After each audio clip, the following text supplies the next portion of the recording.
नमस्कार दोस्तों, स्वागत है आप सभी का हमारे इस YouTube चैनल पंडिताइन चाची में। तो दोस्तों, आज हम आपके लिए लेकर आए हैं शुक्र प्रदोष व्रत कथा। दोस्तों, शुक्रवार के दिन जब भी त्रयोदशी तिथि का संयोग बनता है तब शुक्र प्रदोष व्रत लगता है। शुक्र प्रदोष व्रत के साथ चतुर्दशी तिथि का भी संयोग बन जाए तो यह और भी उत्तम होता है। शुक्र प्रदोष व्रत के संयोग से पुराण में वर्णित शुक्र प्रदोष व्रत की कथा का जो भी श्रद्धापूर्वक पाठ करता है उसको धन धान्य सुख संपत्ति की प्राप्ति होती है। तो दोस्तों, अब हम प्रारंभ करते हैं शुक्र प्रदोष व्रत कथा। प्राचीन काल की बात है। एक नगर में 3 मित्र रहते थे। तीनों में ही घनिष्ठ मित्रता थी। उनमें एक राजा का बेटा था, दूसरा ब्राह्मण का पुत्र था, तीसरा सेठ का पुत्र था। राजकुमार व ब्राह्मण पुत्र का विवाह हो चुका था। सेठ पुत्र का विवाह के बाद गौना नहीं हुआ था। एक दिन तीनों मित्र आपस में स्त्रियों की चर्चा कर रहे थे। ब्राह्मण पुत्र ने नारियों की प्रशंसा करते हुए कहा कि नारीहीन घर भूतों का डेरा होता है। सेठ पुत्र ने यह वचन सुनकर अपनी पत्नी लाने का तुरंत निश्चय किया। सेठ पुत्र अपने घर गया और अपने माता पिता को अपना निश्चय बताया। उन्होंने बेटे से कहा कि शुक्र देवता डूबे हुए हैं।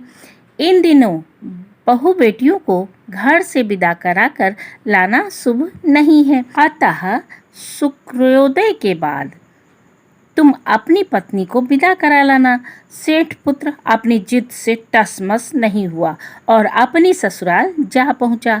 सास ससुर को उसके इरादे का पता चला तो उन्होंने उसको समझाने की कोशिश की, किंतु वो नहीं माना।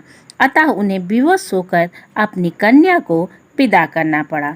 ससुराल से विदा होकर पति पत्नी नगर के बाहर ही निकले थे कि उनकी बैलगाड़ी का पहिया टूट गया और एक बैल की टांग टूट गई। पत्नी को भी काफी चोट आई।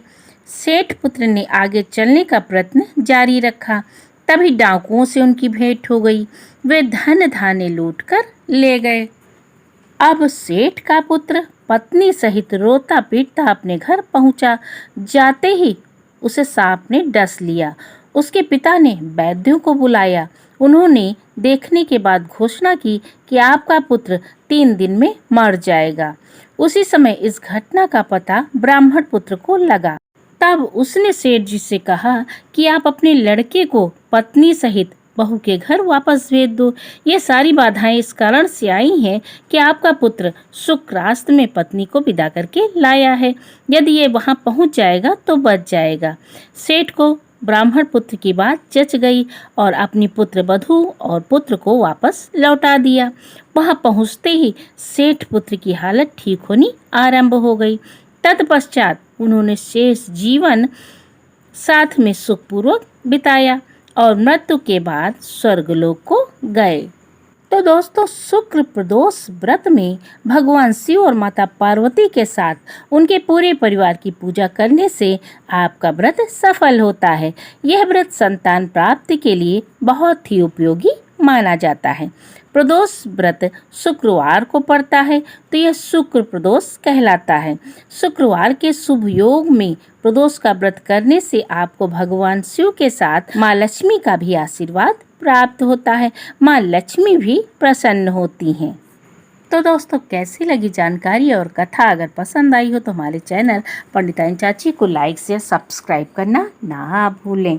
बोलो शंकर भगवान की जय हो, माता लक्ष्मी की जय हो, माता पार्वती की जय हो।